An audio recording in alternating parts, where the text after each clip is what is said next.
Hello students, आप सभी का एसजीएस क्लासेस के मंच पर एक बार फिर से स्वागत है। और आज का हमारा टॉपिक है क्लास 10th की एनसीईआरटी से। और जो चैप्टर आज हम कवर करने वाले हैं और जिस चैप्टर का जो टॉपिक हम आज बेसिकली कवर करेंगे वो है ट्रांसपोर्ट इन प्लांट्स, और जो चैप्टर का नाम है वो है लाइफ प्रोसेसेस। तो चलिए जल्दी से हम अपने आज के लेक्चर को स्टार्ट करते हैं। सबसे पहले जिस चीज़ को हमें यहाँ पढ़ना है वो है कि प्लांट सिस्टम में किस तरीके से कितनी चीज़ों का कैसे कैसे ट्रांसपोर्ट होता है। तो ऑब्वियस सी बात है कि प्लांट सिस्टम में दो चीज़ों का ही ट्रांसपोर्ट पॉसिबल है। पहला है जिसे हम वाटर एंड मिनरल न्यूट्रिएंट्स की कैटेगरी में रखते हैं, और जो दूसरा है वो है बेसिकली ऑर्गेनिक फूड मैटर का ट्रांसपोर्ट। तो जैसे कि हम अपनी पहली स्लाइड में फर्स्ट स्लाइड में हम देख सकते हैं कि मैंने यहाँ पर आपको एक प्लांट बॉडी का सिस्टम दिखाया है। और अगर हम प्लांट बॉडी के सिस्टम की बात करें तो उसमें बच्चों बेसिकली दो तरीके के सिस्टम्स पाए जाते हैं। एक वो सिस्टम जो कि ग्राउंड लेवल के ऊपर होता है, और एक वो सिस्टम जो बेसिकली ग्राउंड लेवल से नीचे होता है। तो वो सिस्टम जो ग्राउंड लेवल से, देखिए ये ग्राउंड लेवल अगर मैं यहाँ पे मान रहा हूँ, if this is basically what this is the ground level, तो आप यहाँ पर देख रहे हैं एक सिस्टम इस ग्राउंड लेवल से ऊपर की तरफ जा रहा है और एक सिस्टम इस ग्राउंड लेवल से नीचे की तरफ जा रहा है। That means the system which is above the ground level is called as the Schutel system, and that system which is below the ground level is called as the Rutel system. अब basic difference अगर हम यहाँ पे शूटल और रूटल system की बात करें तो एक बहुत प्राइमरीली डिफरेंस शूट और रूटल सिस्टम के बीच में होता है कि जितने भी पार्ट्स शूटल सिस्टम में आते हैं, whether they are leaves, stem, flowers, fruits, buds, nodes, axillary buds, internodes, petiole, apical bud, anything above the ground surface is basically put under the head of this particular system that is called the Schutel system. और कोई भी चीज़ जो ground level से नीचे है वो रूटल system में आती है, चाहे वो प्राइमरी रूट्स हों, चाहे वो सेकेंडरी रूट्स हों, चाहे वो लेटरल रूट्स हों। लेकिन बेसिक डिफरेंस जो होता है कि जो रूटल सिस्टम है वो नॉर्मली ए क्लोरोफिलस होता है। जो रूटल सिस्टम होता है वो नॉर्मली बच्चों ए क्लोरोफिलस होता है। ए क्लोरोफिलस का मतलब है कि it is devoid of chlorophyll.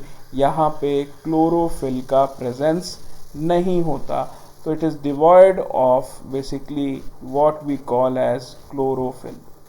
लेकिन अगर हम यहाँ पर शूटल सिस्टम की बात करें तो शूटल सिस्टम में आप पोर्शंस देख रहे हैं कि ये जनरली ग्रीन है, और आप जानते हैं कि जो शूटल सिस्टम है वहाँ पे हमेशा क्लोरोफिल पाया जाता है।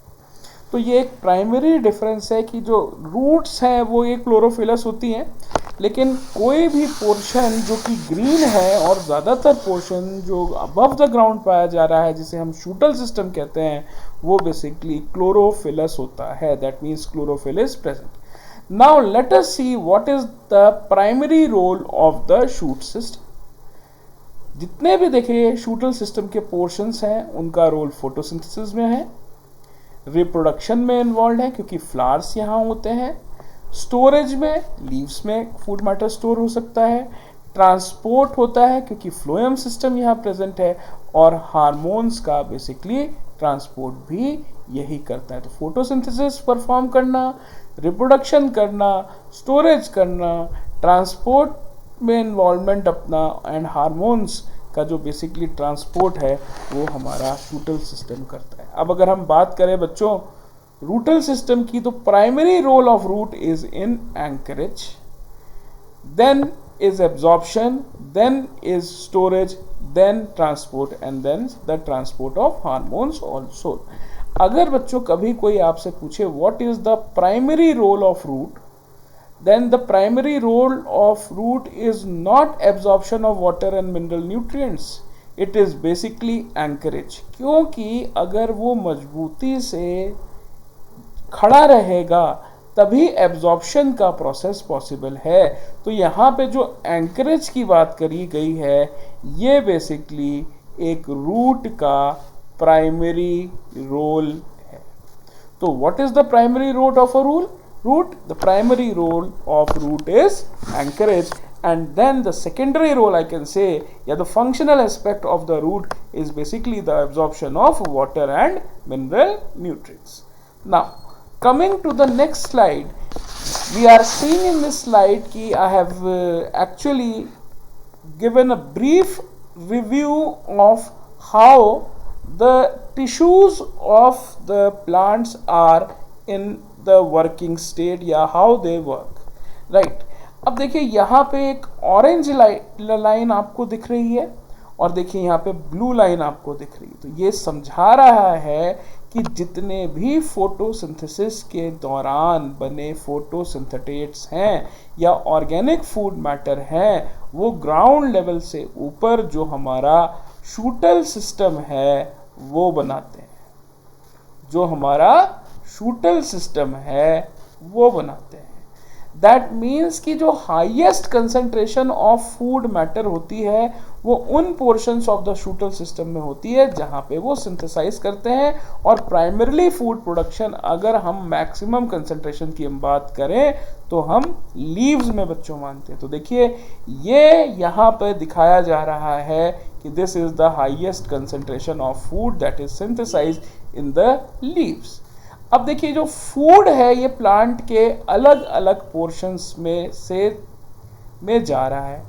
आगे हम देखेंगे कि ये क्यों जाता है, बेसिकली क्या होता है। जो टर्गर प्रेशर जनरेट होता है जिसको हम आगे अच्छे से पढ़ेंगे, यहाँ पर उसका रोल होता है। और हायर टर्गर प्रेशर से लोअर टर्गर प्रेशर के थ्रू एक्चुअली जो मूवमेंट ऑफ फूड है that is in the form of organic food matter, that is the photosynthates that are synthesized by the process of photosynthesis, उनका basic movement होता है। तो यहाँ पे अगर देखिए highest concentration, if I am saying here this is the highest concentration of organic food, then from here the food will be transported to roots also, the flowers also, and the fruits also. So if I am saying these are the flowers,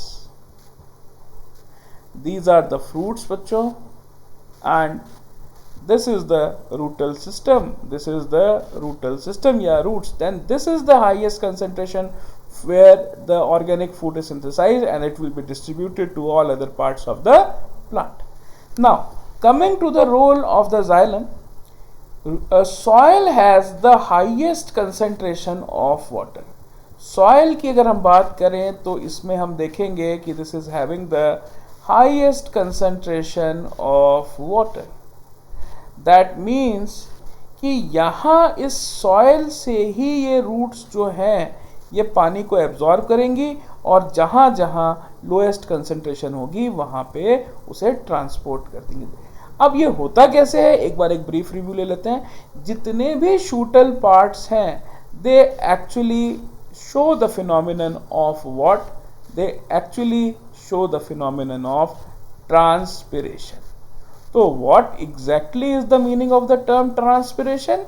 Transpiration is the loss of water in the form of water vapor from the aerial parts of the plant is known as transpiration.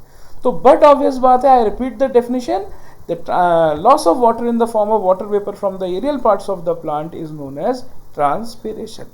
तो अगर आप देखें कि ये जो surface होगा top most surface है, यहाँ पे ऑब्वियस सी बात है लोएस्ट कंसंट्रेशन ऑफ वाटर हो जाएगी, क्योंकि जो शूटर सिस्टम है वो बहुत तेज़ी से ट्रांसपिरेशन के प्रोसेस के थ्रू वाटर का लॉस कर रहा है। और इस डेफिशिएंसी को पूरा करने के लिए जो ऑर्गन इसमें पार्ट लेगा वो है रूट, और रूट का जो टिश्यू है जिसको हम जाइलम कहते हैं वो सॉइल से तेज़ी से वाटर को एब्जॉर्ब करेगा और प्लांट्स के अलग अलग पोर्शन में पहुंचा देगा। तो इस स्लाइड में हमने ये बेसिकली देखा कि किस तरीके से जो शूटर सिस्टम है और प्राइमरीली रूट्स, वहाँ पर maximum food production of organic food matter का प्रोडक्शन होता है through photosynthesis, and how it is basically transported from its higher concentration to its lower concentration to other parts of the plant, and similarly how water is transported from roots to other parts of the plant. अब देखिए जो next slide है हमारी, this is actually the structure of a root, और बहुत primarily मैंने यहाँ discuss किया है कि अगर हम यहाँ पे रूट्स के स्ट्रक्चर की बात करें तो यहाँ पे जोन्स ऑफ रूट्स को अगर हमने डिस्कस करना है तो देखिए सबसे पहले हमारे पास ये मेरिस्टेमेटिक जोन आती है, फिर हमारे पास जो इलोंगेशन जोन है ये आती है, फिर मैच्योरेशन जोन आती है, और मैच्योरेशन जोन के ठीक पीछे एक स्पेशल जोन होती है जिसे हम कहते हैं root hair zone. That means कि प्राइमरीली हम 4 जोन्स पे फोकस कर सकते हैं जब हम स्ट्रक्चर ऑफ रूट की बात करते हैं। देखिए यहाँ पे एक रूट कैप भी है जो एक्चुअली मेरिस्टेमेटिक जोन को प्रोटेक्ट करे हुए है, या हम कहते हैं ये रूट कैप क्या करेगी, it protects the root tip. क्यों? क्योंकि इसका एक बहुत इंपॉर्टेंट रीजन है। टिप्स में बच्चों हमने क्लास 9th में देखा है कि कुछ स्पेशल तरीके के टिश्यूज़ पाए जाते हैं जिनको हम मेरिस्टेमेटिक टिश्यूज़ कहते हैं, और अगर ये मेरिस्टेमेटिक टिश्यूज़ टूट जाएं तो जो सेल डिवीजन का प्रोसेस है, मल्टीप्लिकेशन ऑफ सेल्स है, वो हैम्पर हो सकता है। इसलिए एक एडिशनल प्रोटेक्शन के लिए जो रूट्स होती हैं they are actually protected by the root cap. अब देखिए अगर हम यहाँ पर बात करें मेरिस्टेमेटिक जोन की, तो आप यहाँ देखेंगे कि जो मेरिस्टेमेटिक जोन है इसमें they are in a state of the cells of the meristematic zone, they are in a state of rapid and repeated cell division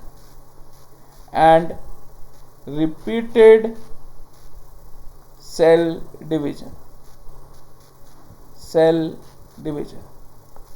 तो इससे बेसिकली होता क्या है कि when they are in a state of rapid and repeated cell division, तो यहाँ पे जो चीज़ होगी वो ये रहेगा कि यहाँ पे मल्टीप्लिकेशन ऑफ सेल्स जो है वो बहुत तेज़ी से होगा, और जब यहाँ पे मल्टीप्लिकेशन ऑफ सेल्स बहुत तेज़ी से होगा तो सेल का नंबर बहुत तेज़ी से बढ़ जाएगा, और जब नंबर ऑफ सेल्स बढ़ जाएंगे बच्चों तो वहीं पे आगे जाके हम देखेंगे कि जो मैच्योरेशन का प्रोसेस है वो वहीं से होना शुरू हो जाता है।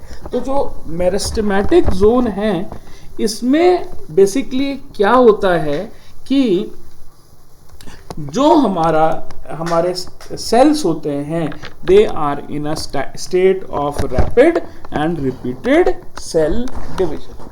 उसके बाद अगर हम यहाँ पर बात करेंगे दूसरी जोन की जिसे हम एलोंगेशन जोन कहते हैं, तो मैं आपको इसको समझाता हूँ डायग्रामेटिकली एक अलग डायग्राम के थ्रू कि ये किस तरीके से पॉसिबल होता है। सपोज देखिए यहाँ पे एक सेल था, अब इस सेल में डिवीजन हो के ये बहुत सारे सेल्स इस तरीके से बन गए लाइक दिस।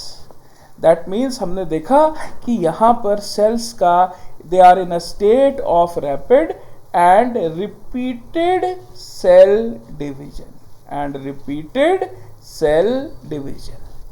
तो ये देखिए ये कैरेक्टरिस्टिक फीचर बन गया मेरिस्टेमेटिक जोन का। अब जब एक number of cells, fixed number में जब वो बन जाएंगे तो एक सेल में रिस्पॉन्स होता है, एक टिश्यूज़ में रिस्पॉन्स होता है कि फिर एक निश्चित सेल नंबर अटेन होने के बाद उनका मल्टीप्लिकेशन जो है वो रुक जाता है, और उसके बाद वो धीरे धीरे करके बच्चों ये जो सेल्स हैं ये धीरे धीरे करके देखिए इस तरीके से इलोंगेट करना शुरू कर जाएंगे। ये देखिए ये सेल्स जो हैं इलोंगेट कर रहे हैं, और ऑब्वियस सी बात है जब मल्टीप्लिकेशन हो रहा है तो लेंथ नहीं बढ़ेगी, लेकिन if when every cell is elongating then actually the length of the root will increase. तो ये दोनों जोन्स में आप रूट्स का फंक्शनल एस्पेक्ट नहीं देखते हैं, लेकिन जब यहाँ पे जितने सेल्स मल्टीप्लाई हुए थे उतने सेल्स इलोंगेट हो गए, तो आप देखेंगे कि एक स्टेट आएगी जहाँ पे ये सेल्स मैच्योर हो जाएंगे और इनमें एक डिवीजन ऑफ लेबर का रोल आ चुका होगा। दैट मीन्स कि ये सेल्स कुछ स्पेसिफिक फंक्शंस को परफॉर्म करने के लिए स्पेशलाइज हो जाएंगे, और इस जोन को ही हम एक्चुअली जहाँ पे specialisation of the root cells हो गया जोन ऑफ मैच्योरेशन का नाम देते हैं। This is called as the zone of maturation. इसी जोन ऑफ मैच्योरेशन के पीछे की तरफ से आप देखेंगे बच्चों कि यहाँ पे कुछ special thread like structures generate होते हैं, जिन्हें हम बेसिकली रूट हेयर्स कहते हैं, जिन्हें हम बेसिकली क्या कहते हैं, रूट हेयर्स कहते हैं। और ये रूट हेयर्स ही एक्चुअली एब्जॉर्प्शन ऑफ वाटर में इन्वॉल्व हैं। These root hairs are actually involved in absorption of water. That means कि ये जो रूट हेयर्स हैं जो कि कहाँ प्रेजेंट हैं, इनको भी एक स्पेशल नाम दे दिया गया है रूट हेयर जोन में, जो कि कुछ नहीं है, वो पार्ट है जोन ऑफ मैच्योरेशन का। Behind the zone of maturation जो जोन पाई जाती है, that is what you call as the root hair zone. It is present behind the zone of maturation, behind the zone of maturation, और इसको ही हम क्या कहते हैं, रूट हेयर जोन के नाम से जानते हैं। तो ये देखिए एक बेसिक स्ट्रक्चर हो गया रूट का, जिसमें हमने ये देखा रूट कैप का रोल क्या है, it protects the root tip.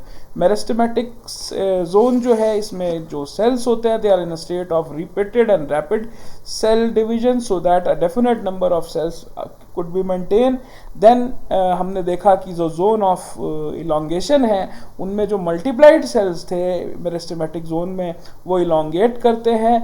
फिर हमने देखा कि मैच्योरेशन जोन आती है जहाँ पे डिवीजन ऑफ लेबर का या एक functional aspect of the root cells का रोल जनरेट हो जाता है, और जो मैच्योरेशन जोन है उसके पीछे ही एक स्पेशल जोन होती है जिसे हम रूट हेयर जोन कहते हैं, जो कि एब्जॉर्प्शन ऑफ वाटर में जिसका रोल होता है। और यही जो रूट हेयर्स हैं वो रूट्स को एक फंक्शनल एस्पेक्ट देते हैं।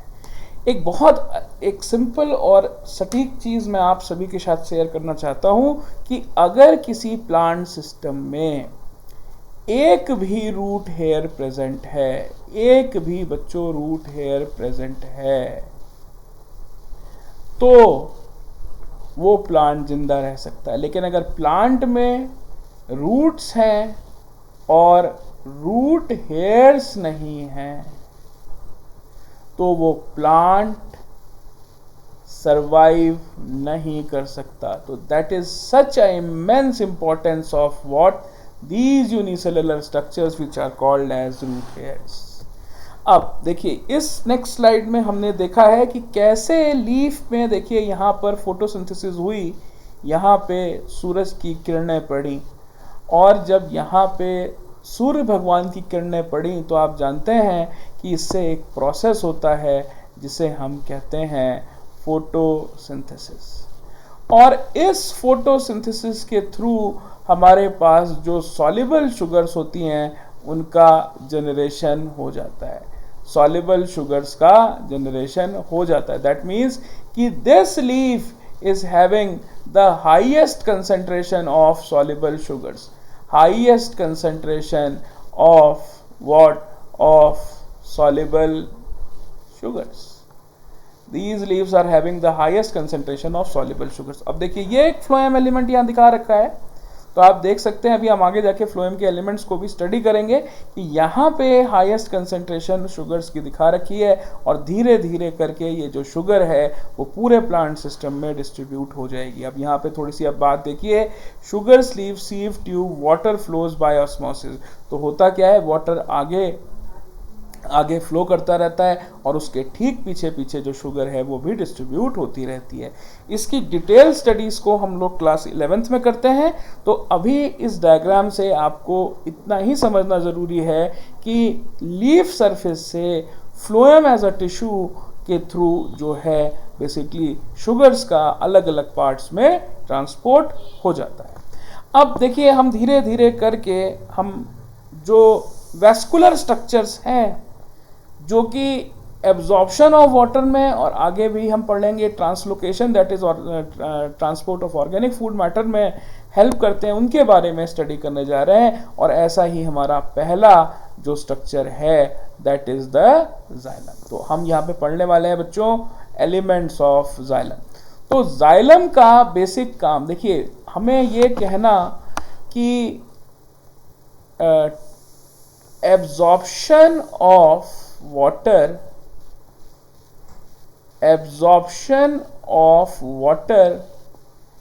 and mineral nutrients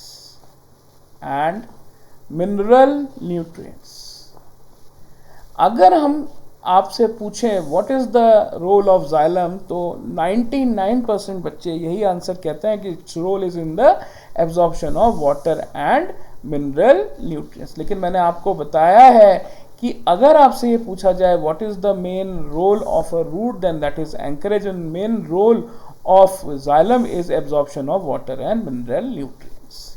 लेकिन this is the definition for a term जिसे हम कहते हैं बच्चों ascent of sap. Ascent of sap, तो आप इस चीज़ को समझिएगा जो मैं आपके साथ यहाँ पे डिस्कस करने की कोशिश कर रहा हूँ कि जब कभी भी हम बात करते हैं ascent of sap function of xylem का, तो हमने लिखा कि भाई it is absorption of water and mineral nutrients. लेकिन this is the major part, this is major in your answer. That means अभी मैं आपको इसके बारे में बताता हूँ, और ये जो है ये माइनर है। जब कभी भी रोल पूछा जाता है तो जो मेजर चीज होती है वो हमेशा टेक्निकल टर्म को कैरी करती है। यहाँ पे हमेशा एक टेक्निकल टर्म होना चाहिए, and the technical term is not absorption of water and mineral nutrients, it is ascent of sap. अब कभी आपसे पूछे what is ascent of sap, then आप इस चीज़ को जस्टिफाई नहीं कर पाएंगे जब आप रोल से कोरिलेट करेंगे। इसलिए हमेशा अगर कभी भी जाइलम का फंक्शन पूछा जाए तो answer is ascent of sap. और आप ब्रैकेट में लिख सकते हैं कौन सा पोर्शन बच्चों, ये वाला पोर्शन जिसमें हमने absorption and water and mineral nutrients की बात करी है।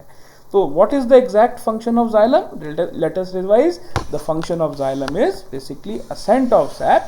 And what is the meaning of ascent of sap? Its meaning is absorption of water and mineral nutrients through the xylem is what we call as ascent of sap.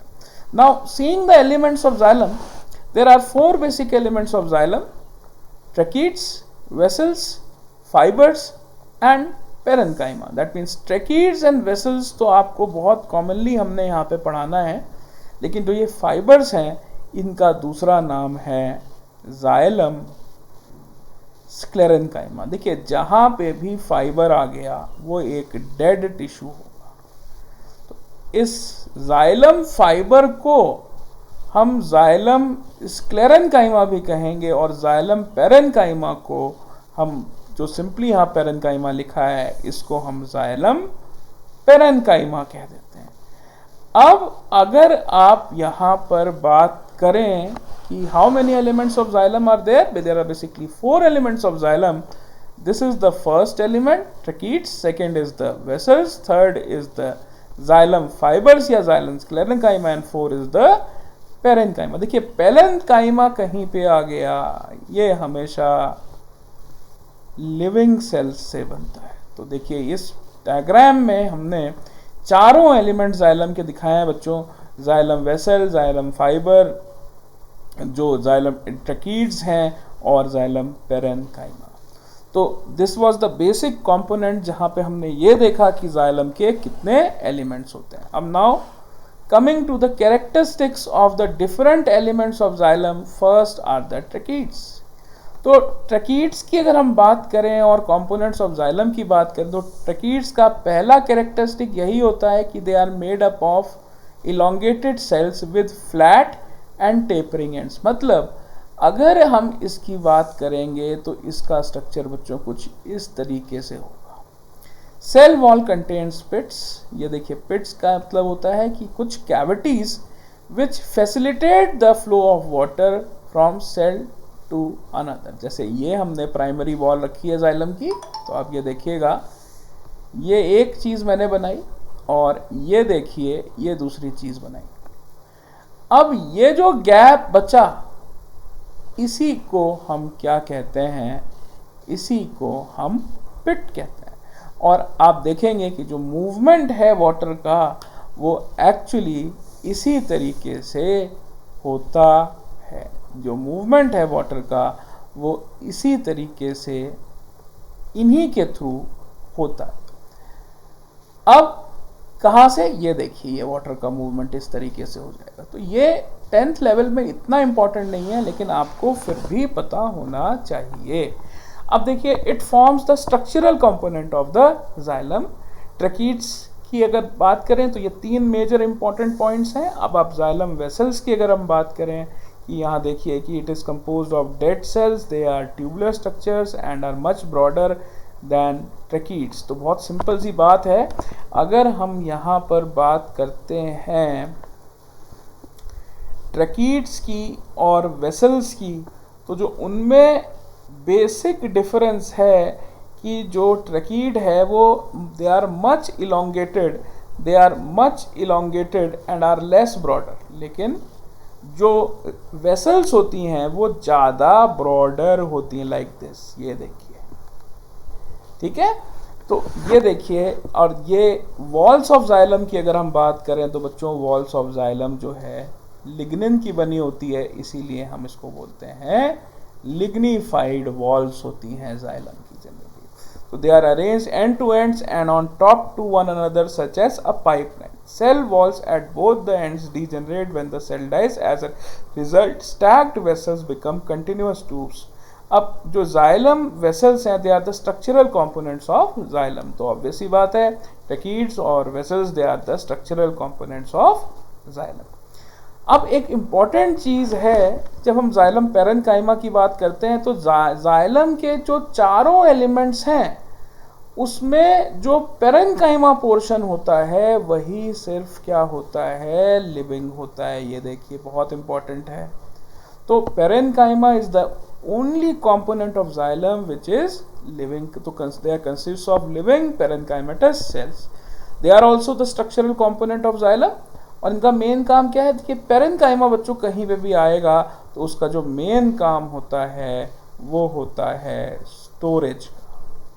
जो parenchyma का main काम होता है वो basically होता है storage का, ठीक। अब देखिए दूसरा रोल जो इसका इंपॉर्टेंट है वो है कि it is involve in the conduction of water and mineral nutrients, ठीक है।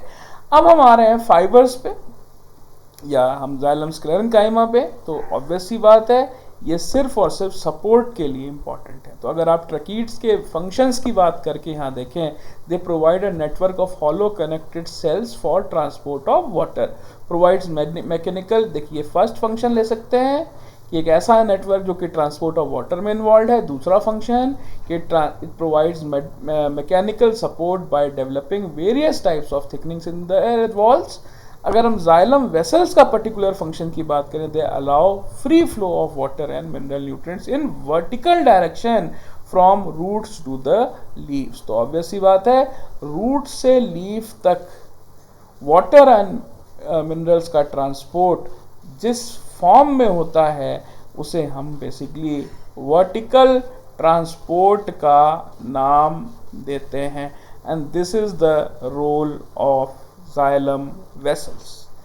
अब देखिए बच्चों, हम ऐसे ही फ्लोएम एंड इट्स एलिमेंट्स में आ रहे हैं। तो फ्लोएम के भी 4 एलिमेंट्स होते हैं। आप देखिए यहाँ पर कि हमारे पास एक होता है सीव ट्यूब, एक होते हैं कंपेनियन सेल्स, और यहाँ पे सीव प्लेट बना रखी है। और ऐसे ही जैसे हमारे पास जाइलम में,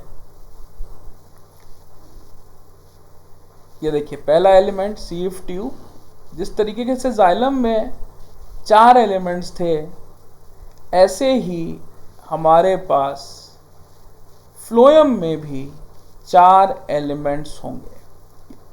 दूसरा एलिमेंट है कंपेनियन सेल, तीसरा एलिमेंट है फ्लोएम पेरेन्काइमा कहते हैं जिसे, और चौथा एलिमेंट है बच्चों, जैसे जाइलम स्क्लेरेन्काइमा था, ऐसे ही यहाँ पे फ्लोएम फाइबर, या जिसे हम फ्लोएम स्क्लेरेन्काइमा के नाम से जानते हैं, स्क्लेरेन्काइमा के नाम से जानते हैं, और या इसे हम फ्लोएम फाइबर्स भी कह सकते हैं।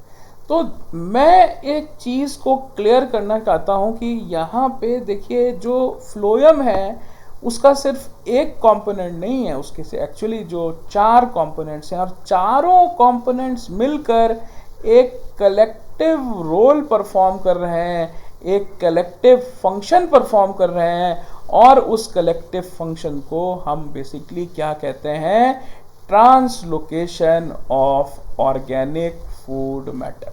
उसको कहा जाता है translocation of organic food matter. ये बहुत इंपॉर्टेंट है। This is the right definition, that means कि the collective function of phloem is what, translocation of organic food matter, and things should be very clear when I am dealing with this term. Collective physiology is same. Collective physiology is the more technical term हमको यहाँ पे लिखना चाहिए बच्चों, collective physiology, क्योंकि physiology का मतलब ही role से होता है। तो ये चीज़ आप देख सकते हैं कि कभी भी कोई आपसे पूछे what is the corrective role of phloem, that answer is to this question is translocation of organic food matter.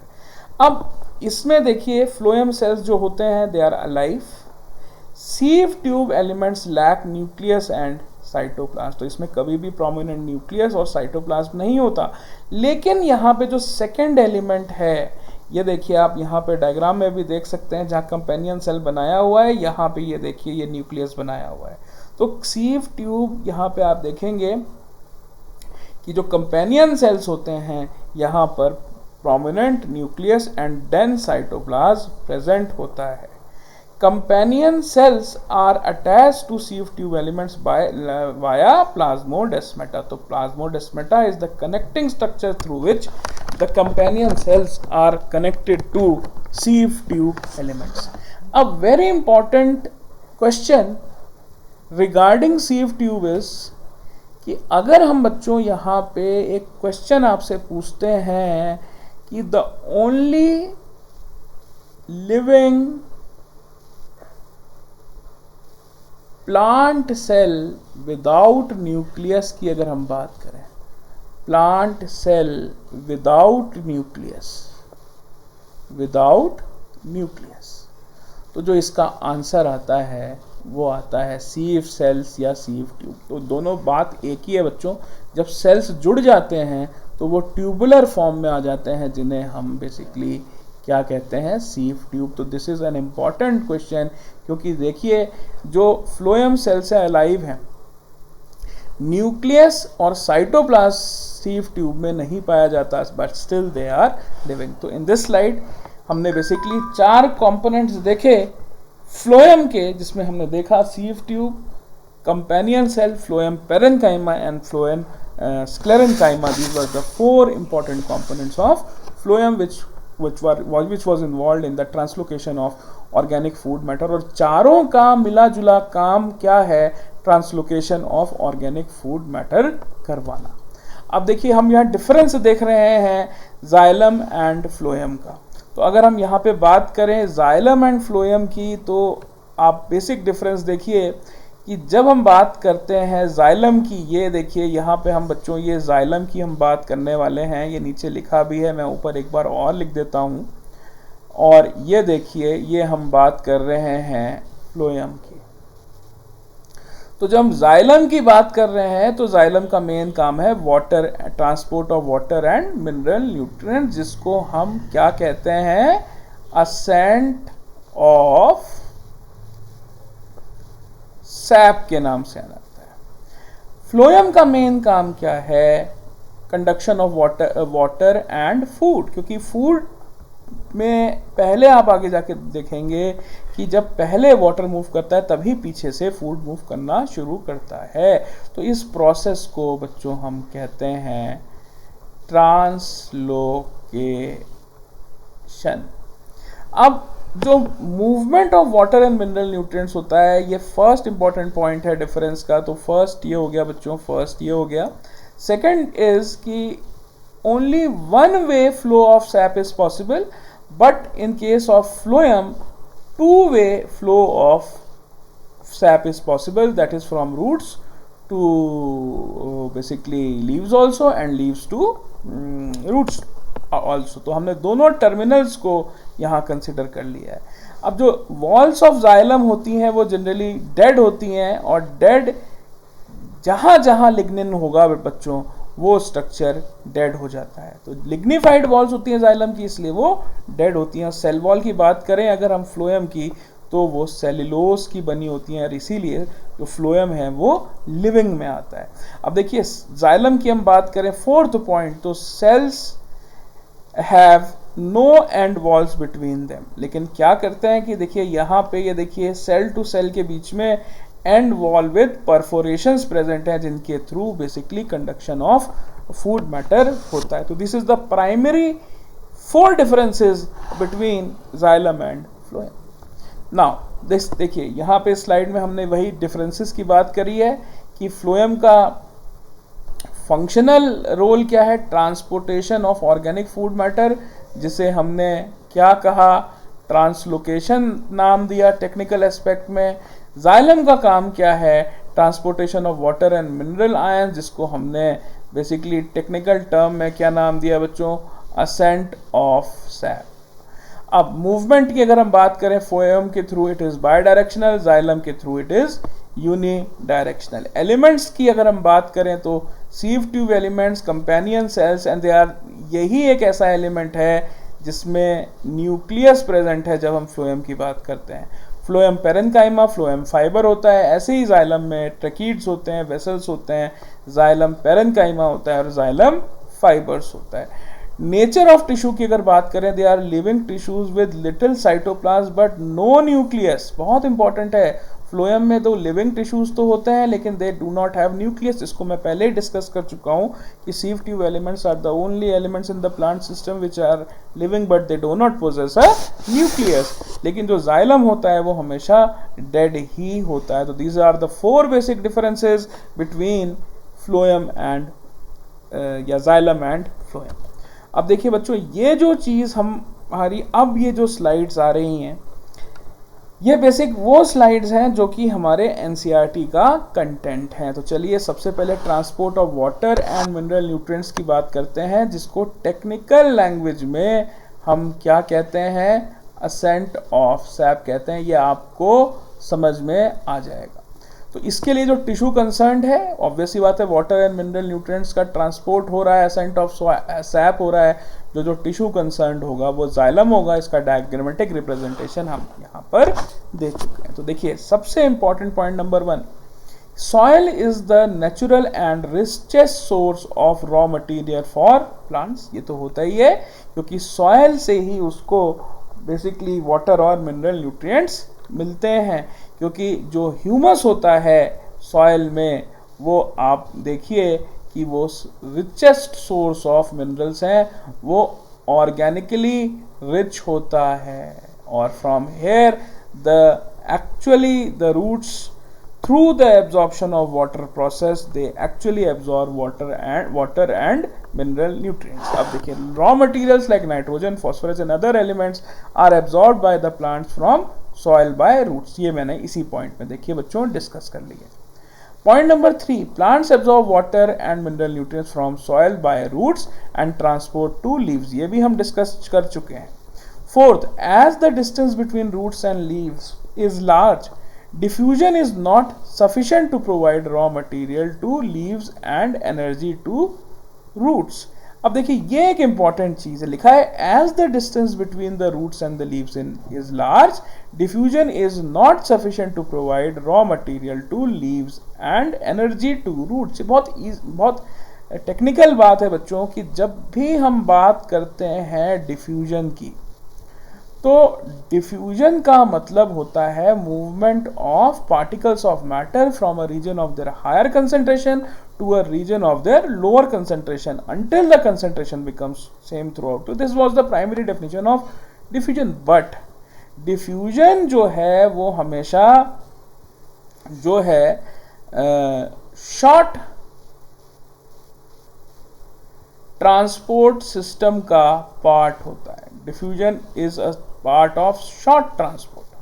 तो ये बहुत दूर दूर तक हम डिफ्यूजन्स के थ्रू, क्योंकि उतने लंबे ग्रेडियंट सेट होना पॉसिबल नहीं होता है, इसीलिए ये शॉर्ट ट्रांसपोर्ट का मीन्स है।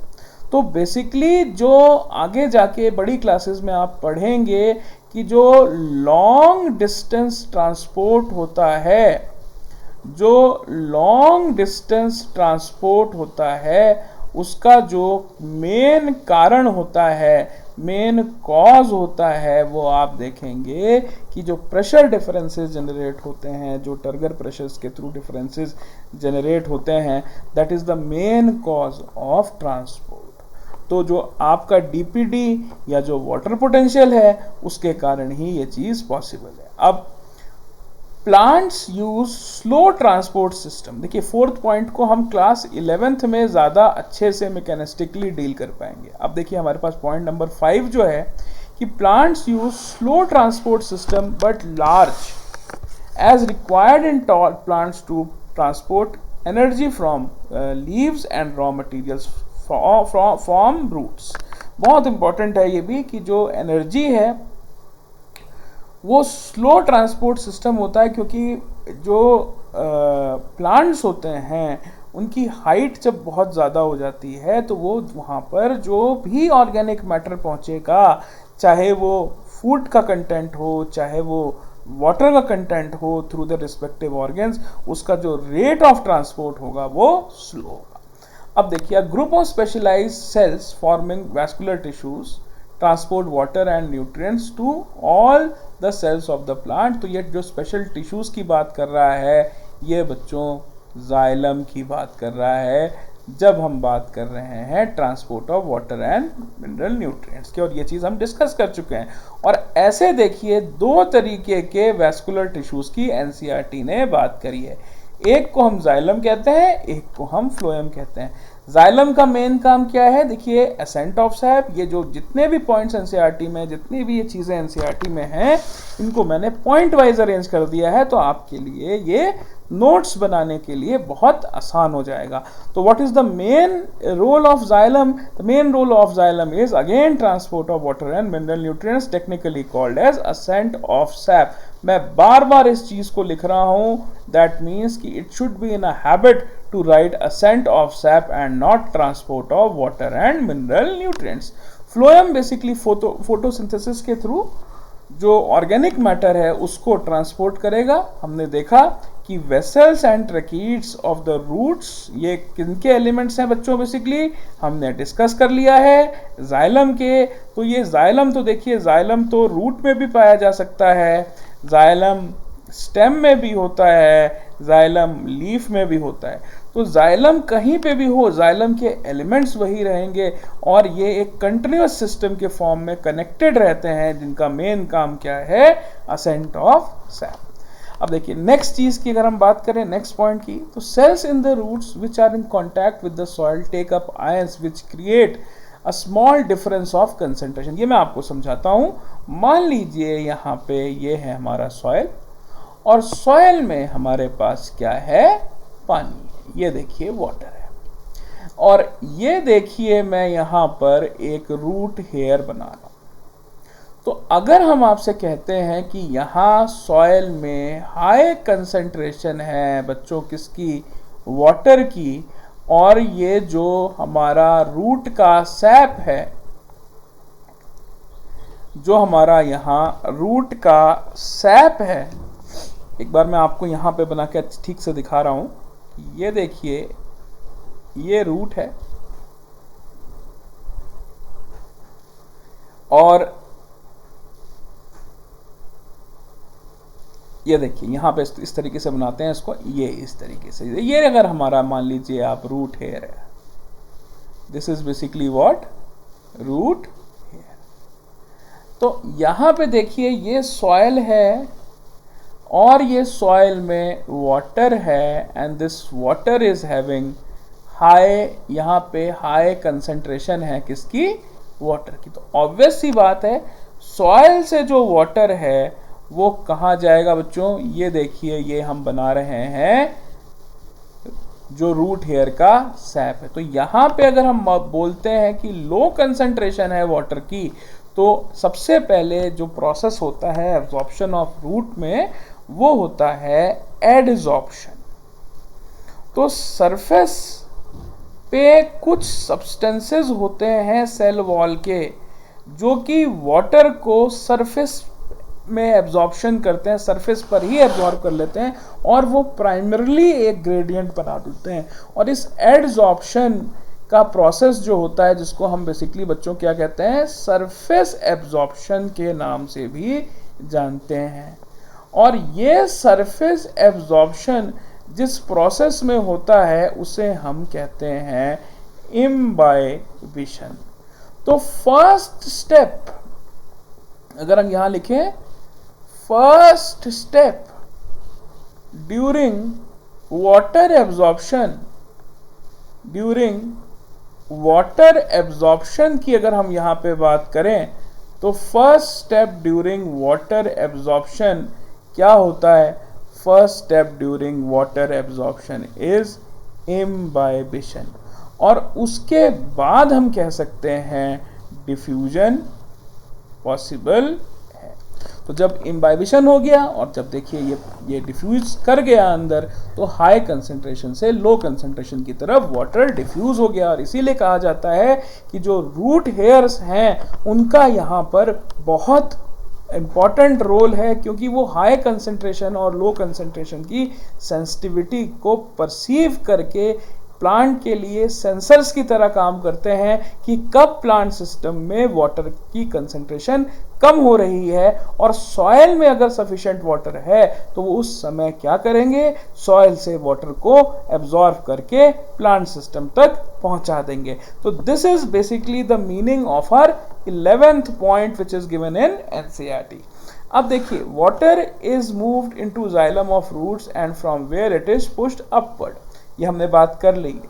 Plants use different mechanism to pull water upward through xylem, like water कब कब रूट हेयर से या रूट्स वाटर से पानी को ऊपर खींचेंगी, उसके यहाँ पे 3 चीजें यहाँ पर एनसीईआरटी में गिवन है। पहली चीज, water which is lost through stomata. जब कभी भी देखिए हमने कोरिलेट किया था कि जब कभी भी स्टोमेटा के थ्रू वाटर का लॉस होगा through the process of transpiration, तो प्लांट सिस्टम के जो शूटल सिस्टम्स हैं उसमें वाटर की डेफिशिएंसी हो जाती है और तब एक स्टिमुलस मिलता है रूट हेयर्स को कि now it's time to absorb water from soil. और वहां पर पहली कंडीशन जनरेट हो जाती है जब बेसिकली जो रूट हेयर्स हैं वो सॉइल से वाटर को एब्जॉर्ब करते हैं।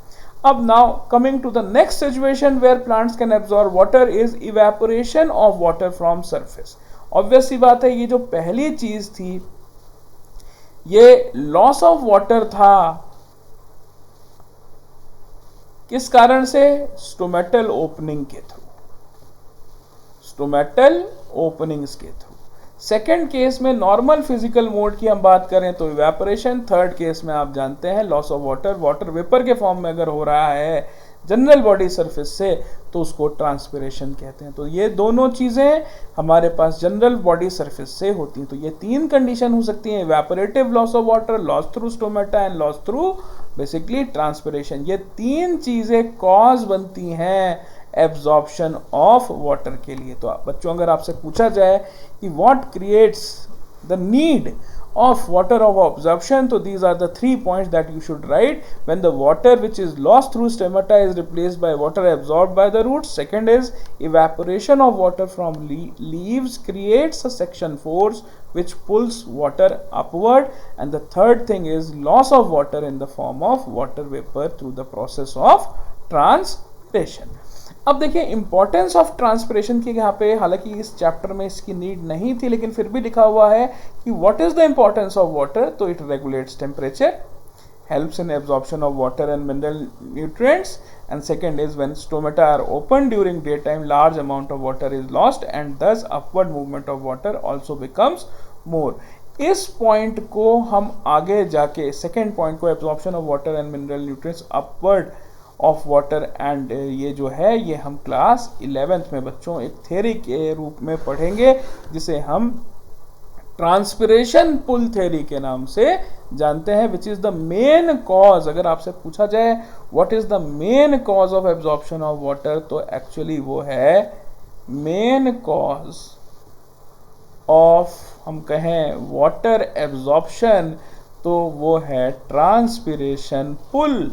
बड़ा इंपॉर्टेंट क्वेश्चन है बच्चों यहाँ पे कि what is the main cause of water absorption, that is transpiration pull, and in detail we will study this concept in class 11th। Now अगर हम यहाँ पे ऑर्गेनिक फूड मैटर का ट्रांसपोर्ट की बात करें तो एनसीईआरटी ने कुछ 7-8 पॉइंट लिखे हुए हैं, उनको हम यहाँ डिस्कस कर लेते हैं। तो ट्रांसपोर्ट हमेशा किस टिश्यू के थ्रू होता है? फ्लोएम के थ्रू होता है। ये मैं आपको कई बार बता चुका हूँ। Transport of organic food matter का टेक्निकल टर्म बच्चों क्या है? ट्रांसलोकेशन है इसका टेक्निकल टर्म। तो again this is an important question. The first point in this context is phloem transport soluble products of photosynthesis, amino acids and other substances, that means कि वो organic component को transport कर रहा है, और इस organic transport को ही हम क्या कहते हैं? ट्रांसलोकेशन, जो हमारे सेकंड पॉइंट में लिखा हुआ है। अब देखिए हम थर्ड पॉइंट में आते हैं, तो हम यहाँ पे देखें कि जो substances are transported to storage organs of roots, fruits and seeds. तो ये ट्रांसपोर्टेड सब्सटेंसेस कहाँ जाते हैं? ऑर्गेनिक फूड कहाँ जाता है? जहाँ पे उसकी रिक्वायरमेंट होती है, जैसे फ्रूट्स में, रूट्स में और सीड्स में, क्योंकि जब खाना यहाँ पे जाएगा तो ऑब्वियस सी बात है तभी इन चीज़ों का डेवलपमेंट पॉसिबल है। अब देखिए हम यहाँ पर अगर बात करें फोर्थ चीज़ की, तो जो translocation takes place in the sieve tube with the help of adjacent companion cell. मैंने आपको बताया है 4 एलिमेंट्स होते हैं फ्लोएम में, आपको बताया कौन कौन से? सीव ट्यूब, दूसरा कंपेनियन सेल्स, तीसरा फ्लोएम पेरेन्काइमा, चौथा phloem sclerenchyma, and their collective physiology is basically translocation. तो ये हमारा फोर्थ पॉइंट में बेसिकली डिस्कस्ड है। फिफ्थ पॉइंट में the movement of substances bidirectional. Slide के शुरुआत में ही मैंने डिस्कस कर दिया था कि जो वाटर का मूवमेंट है वो यूनिडायरेक्शनल है, लेकिन वाटर और मिनरल का जो ट्रांसपोर्ट है वो यूनिडायरेक्शनल है, लेकिन जब हम बात करते हैं फ्लोएम के थ्रू ट्रांसपोर्ट की तो वो बाय डायरेक्शनल होता है, मतलब वो नीचे से ऊपर की तरफ और ऊपर से नीचे की तरफ, दोनों तरफ से प्रोसीड कर सकता है। ऐसा बच्चों इसलिए होता है कि जो फूड का भी मूवमेंट है वो हाई कंसंट्रेशन से हमेशा लो कंसंट्रेशन पर होता है। ऐसा इसलिए, मान लीजिए दिन के समय तो फूड मैटर बना, और जो फूड मैटर बना वो लीफ से आके सपोज रूट्स में स्टोर हो गया या कहीं और स्टोर हो गया। लेकिन कभी मान लीजिए ये लीफ फोटोसिंथेसिस के थ्रू उतना ऑर्गेनिक मैटर सिंथेसाइज नहीं कर पाई जितना कि करना चाहिए था, इसको फूड की डेफिशिएंसी हो गई, तो अदर पार्ट से भी फूड इस लीफ तक पहुंचाया जा सकता है। तो this is the meaning of bidirectional. अब देखिए, energy from ATP is utilised for translocation. Very important point कि what actually is needed for the process of translocation, answer is ATP. अब movement of water and neutral upward and products of photosynthesis both upward and downward, ये मैंने आपको explain कर दिया है कि ये basically unidirectional है और जो हमारा फ्लोएम के थ्रू मूवमेंट है वो है बाय डायरेक्शनल। अब देखिए 8th पॉइंट में है, materials like sucrose move to phloem using energy in increasing the osmotic pressure of the tissue, causing water to move and materials in the phloem to tissues according to plant needs। जैसे ये leaf surface है, ये leaf है जहां पे हमारे पास बच्चों high concentration of suppose soluble sugars हैं, सॉल्युबल शुगर्स है। तो ये क्या होता है कि जो ऑस्मोटिक प्रेशर के कारण डिफरेंसेस जनरेट होंगे, ऑस्मोटिक प्रेशर के कारण जो डिफरेंसेस जनरेट होंगे, उन डिफरेंसेस के कारण जो high concentration of soluble sugars हैं वो हमेशा लो कंसंट्रेशन ऑफ शुगर्स के एरिया में ट्रांसपोर्ट हो जाएंगी या ट्रांसलोकेट हो जाएंगी। दैट मीन्स कि डिफरेंस इन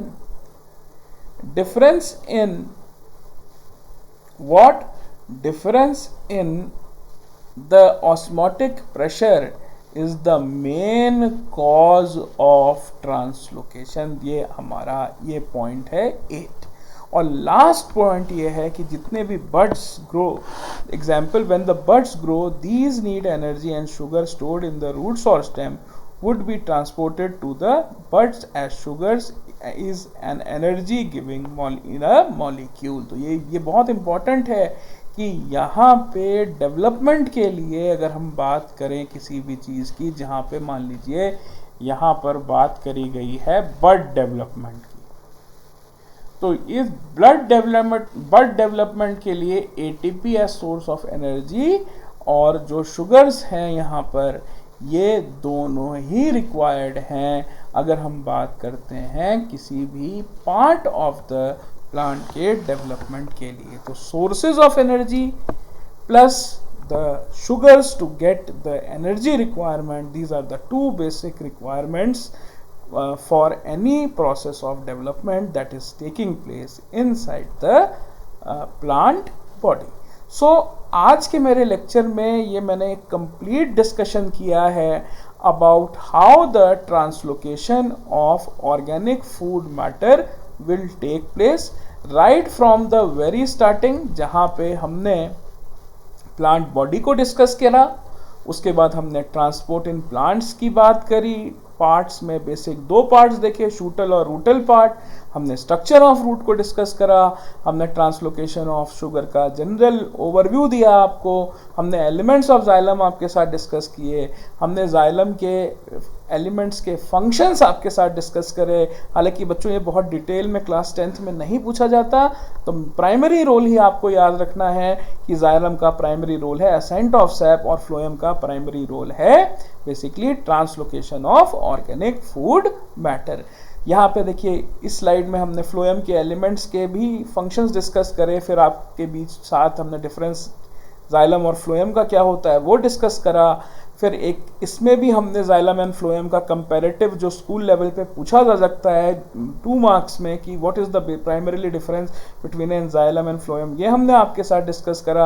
और फिर एनसीईआरटी की लाइन बाय लाइन जो टेक्स्ट हैं उनको भी हमने 2 हेड्स में डिस्कस करा, transport of water and mineral nutrients and transport of organic food matter. So for now I am actually closing my chapter, और फिर हम आप लोगों से अपने नेक्स्ट लेक्चर में दोबारा मिलेंगे। Till then good day.